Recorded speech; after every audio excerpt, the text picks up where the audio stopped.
પછી જ આવ્યા, ત્યાં સુધી આવ્યા જ નહોતા.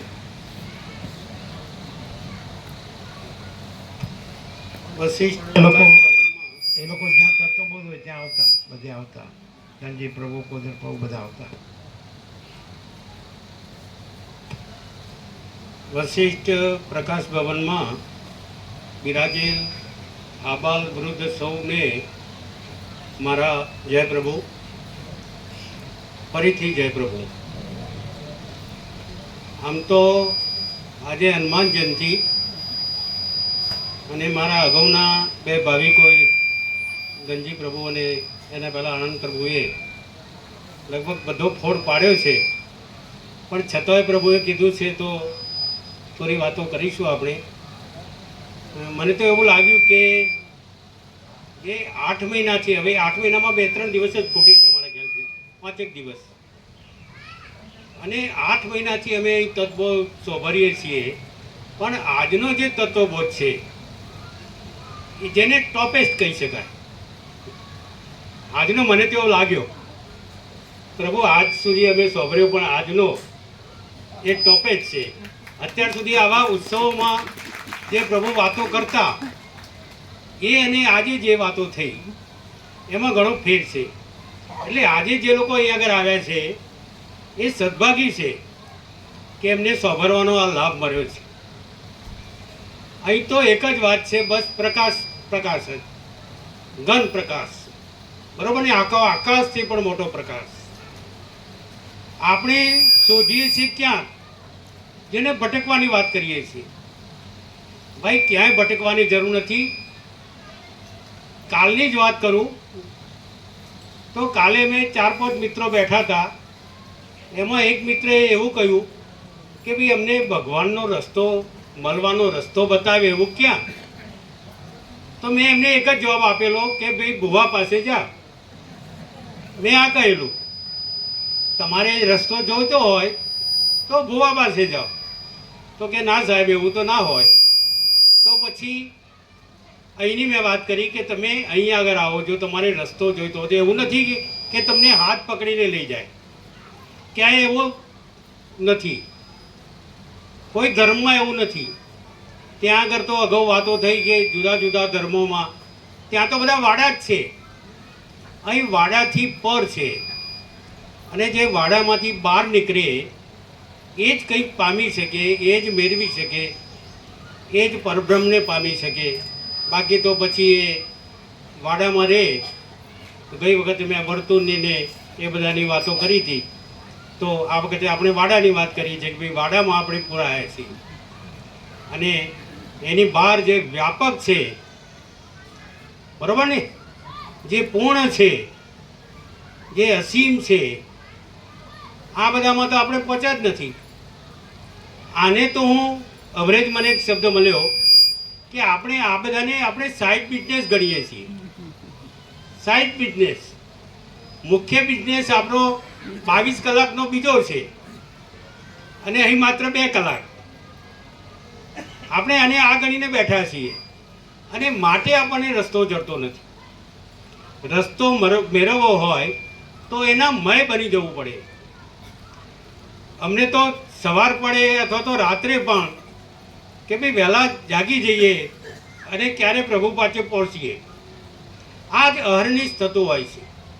જો આ તમારામાં રહેશે તો માધા પ્રભુએ પણ કીધું, અને બીજા અન્ય પ્રભુઓ બધા આપણે જાણીએ તો છીએ જ, પણ એનો આપણે જે અમલ કરવો જોઈએ, અમલવારી જેને આપણે કહીએ છીએ, એ અમલ આપણે કરતા નથી. અને આ જ આપણી કચાશ છે, આ જ આપણી ડ્રોબેક છે. એટલે એમાં કચાશ આપણે ન રાખીએ. આપણી અંદર જ આપણે પોતે જ પરમાત્મા છીએ. પ્રભુ વારંવાર કહે છે આપણે શોધીએ છીએ બહાર.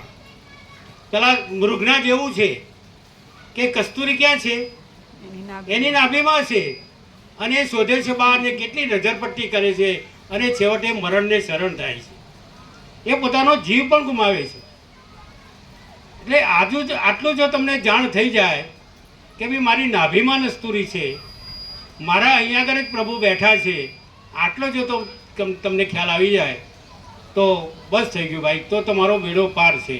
બાકી તો આ જે આપણું આ જે ચક્ર છે એ ચક્ર અહર્નિશ ચાલ્યા જ કરવાનું, એમાં ક્યાંય નહીં. આવા આપણે 84 લાખ ભવોની વાતો કરતા હોઈએ છીએ, આ બધામાં થઈને આપણે પસાર થયા છીએ, પણ કદાચ એ વખતે આવા પ્રભુ આપણને નહીં મળ્યા હોય અને પરિણામે આપણે અત્યારે અહીં આવ્યા છીએ અને આવીને આપણે એમને મેળવ્યા છીએ.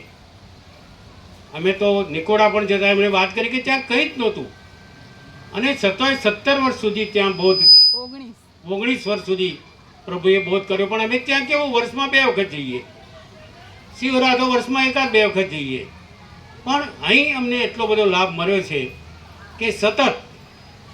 અને અગાઉ પણ મેં વાત કરી કે ગણિતની ભાષામાં જો એને બરોબર પાકો કરવો તો દ્રઢીકરણ કરવું પડે એવું અમે કહેતા. દ્રઢ કરવું હોય તો એને વારંવાર આપણે વાગોરવું પડે અને વારંવાર જો વાગોરીએ તો જ પછી એ યાદ રહે અને પછી એ જે ફિટ થઈ ગયું એ પછી ક્યાંય નહીં જાય. આપણે ફિટ કરવાનું છે, બરાબર છે? આપણે ફિટ કરતા નથી અને ફિટ નહીં કરવાને પરિણામે જ આપણે આ બધા જૂની માન્યતાઓમાં બધા આમથી તેમ ભટકીએ છીએ. એટલે ફરીથી વધારે ન કહેતા આપ સૌ આવો, કેટલું બધું નજીક છે આ બધું, બરાબર ને? આજે મને લાગે છે કે માણસા બાજુના ઘણા ભાવિકો વિશેષ છે, મેં જોયું તો દૂર દૂરથી અહીંયા આગળ આવે છે અને આપણા નજીકમાંથી આપણે લાભ નથી લેતા. એ મને લાગે છે કે કાં તો અમારો દોષ છે કે અમે તમને કહી શકતા નથી, બરાબર ને?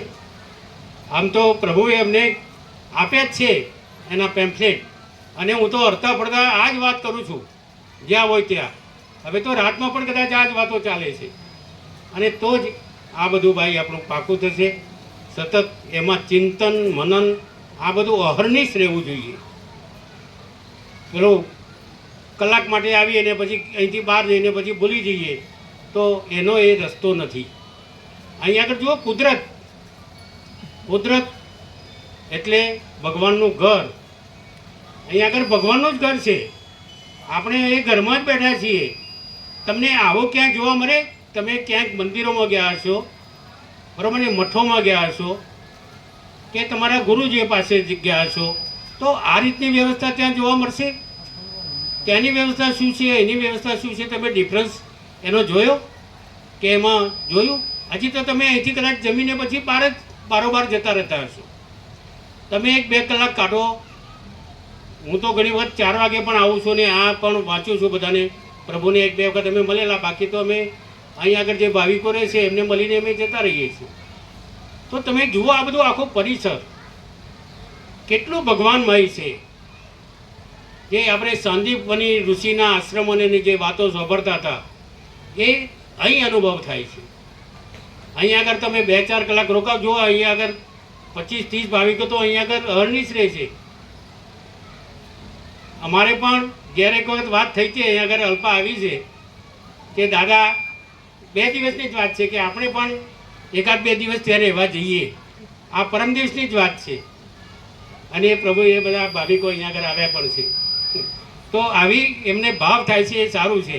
જોયું યુવાન વયમાં એવું નથી કે આ બધું આપણે હવે પાછલી અવસ્થામાં 2 બાબતોમાં પાછલી અવસ્થા આપણે વિચારીએ છીએ.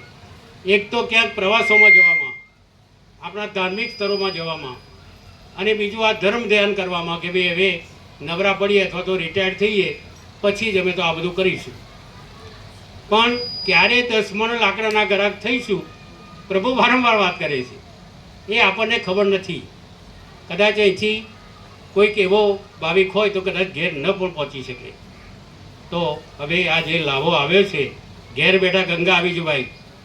ઘેર બેઠા ગંગા છે, એમાં ડૂબકી મારી લો, ત્યાં જવાની જરૂર નથી, બરાબર ને? તો આપણે સૌ આમાં ડૂબકી મારીએ, આમાં અહર્નિશ રચ્યા પચ્યા રહીએ, અહીંયા આગળ આવીએ અને તત્વબોધ સોભરીએ. જુઓ કેટલું બધું સાહિત્ય. મને એક મિત્રે એવું પણ કીધું કે આ બધું ચાલે છે કઈ રીતે, અને એ ભાવિક પણ આજે અહીંયા આગળ આવ્યા છે. આ બધું તંત્ર એમણે જોયું કે આ બધું ચાલે છે કઈ રીતે, એમને નવાઈ લાગી. અહીંયા આગળ આ બધી વ્યવસ્થા, જમવાની વ્યવસ્થા, આ બધું લગાવવાની વ્યવસ્થા, અહીં આગળ સતત બિલકુલ શાંતિ. આ એમને નવાઈ લાગી અને આજે પણ એ આવ્યા છે તો એમણે મને આ કીધેલું કે આ બધું ચાલે છે કઈ રીતે. તો એ આ બધું ચાલે છે કઈ રીતે એ કોની કૃપા છે, બરાબર ને? તો એ કૃપા આપણી સામે જ આપણા જેવા જ દેખાતા પણ જુદા એવા પ્રભુને કારણે આ બધું ચાલે છે. કોઈક શક્તિ છે કે શક્તિને પરિણામે આ બધું ચાલી રહ્યું છે. એ શક્તિને આપણે ઓળખીએ. જો ઓળખીશું તો જ પામીશું. એમને એમ પમાતું નથી ભાઈ, એના માટે ભોગ આપવો પડે છે. એનામાં ભોગમાં આવે કે બીજું કંઈ છે જ નહીં કે અહીં આગળ પૈસા આપો કે કંઈક તમે બીજું વસ્તુ આપો. અહીં તો કંઈ છે જ નહીં. પ્રભુએ વાત કરી દીધી છે અને વર્ષોથી અમે જોઈએ છીએ કે આટલા 50 વર્ષથી જો અખંડ કોઈ માણસ રહેતો હોય તો એ આ પ્રભુ જ રહી શકે, એ સિવાય કોઈ રહી શકે નહીં.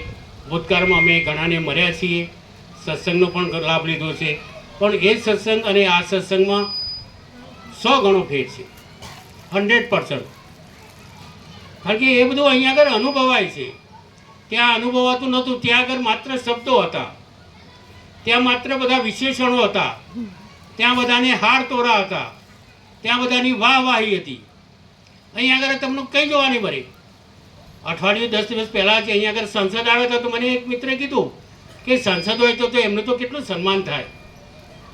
અહીં તો મોદીજી આવે તો પણ એટલે જ, યોગીજી આવે તો પણ એટલે જ, અને એક સામાન્ય બાળક આવે તો પણ એટલે જ, અથવા તો 48 કે 50 વર્ષથી માધાપ્રભુ જે આવ્યા છે એ આવે તો પણ એટલે જ.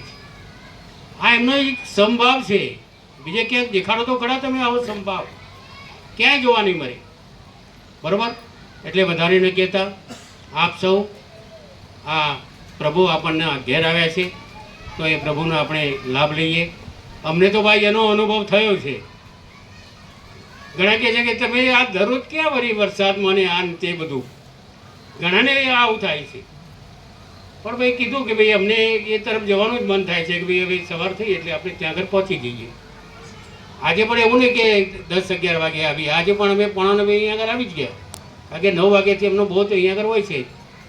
એટલે વધુ ન કહેતા આ બધા લાભ લો છો. આમ તો ઘણા બધા જૂના ભાવિકો છે, અમારા કરતાં પણ એમને વધારે આ પચાવી છે. અમારી થોડી વાર છે, વાર તો નહીં પણ અમે પણ એ તરફ જઈ રહ્યા છીએ અને એ પ્રભુ કૃપા જ છે. અને આ પ્રભુ કૃપા મેળવી હોય તો આ જે સુંદર મજાનું જે પરિસર છે એ પરિસરમાં તમે ત્યાં પ્રવેશો ને તમારામાં તરત જ પરમાણુઓ કામ કરતા થઈ જશે. અંદર ગેટમાં, આગળના ગેટમાં, અહીંયા આગળ ગેટ નહીં, આગળના ગેટથી ત્યાંથી પ્રવેશો એટલેથી તમારામાં એ પરમાણુઓ કામ કરતા થઈ જશે. આટલો બધો એ પ્રભાવ છે, આટલી બધી એ શક્તિ છે.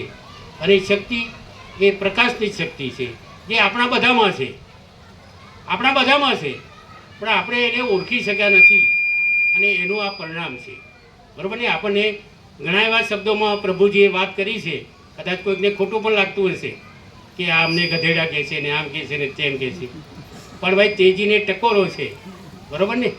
એટલે તેજીને ટકોરા માટે આપણે તૈયાર રહીએ તો ચોક્કસ એ આપણામાં જે આપણે શોધીએ છીએ એ મેળવીને જ રહીશું.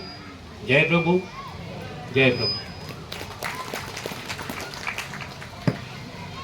અમે તો 21-22-2001-2002 આવેલા, એટલે શિવરાત્રિ પછી રામાપ્રભુ લાવેલા અને પછી તો આવ્યા જ નહીં.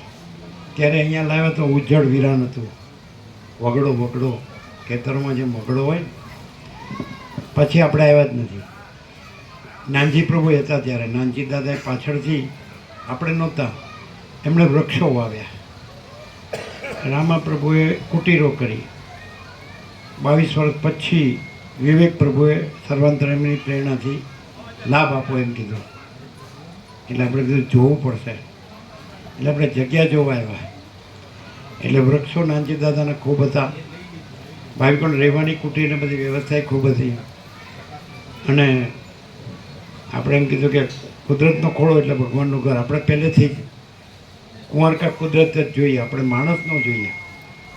વર્ષો સુધી આપણે એકલા જ રહેલા છીએ. આપણે કોઈની સાથે નહીં, કોઈ આપણી સાથે નહીં, કાંઈ નહીં. પાણીનું માટલું સિવાય આપણે એવી રીતે રહ્યા છીએ વર્ષો સુધી. અને ઘણા એવાને ગયા.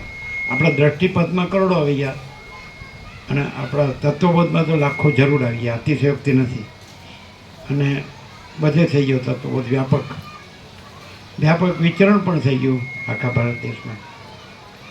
પછી અહીંયા જગ્યા જોવા કીધું, આમંત્રણ આપેલા આવ્યા એટલે આ તો સાલું મરવા જેવી જગ્યા છે, જીવવા જેવી નહીં, મરવા જેવી જગ્યા છે, મસ્ત જગ્યા.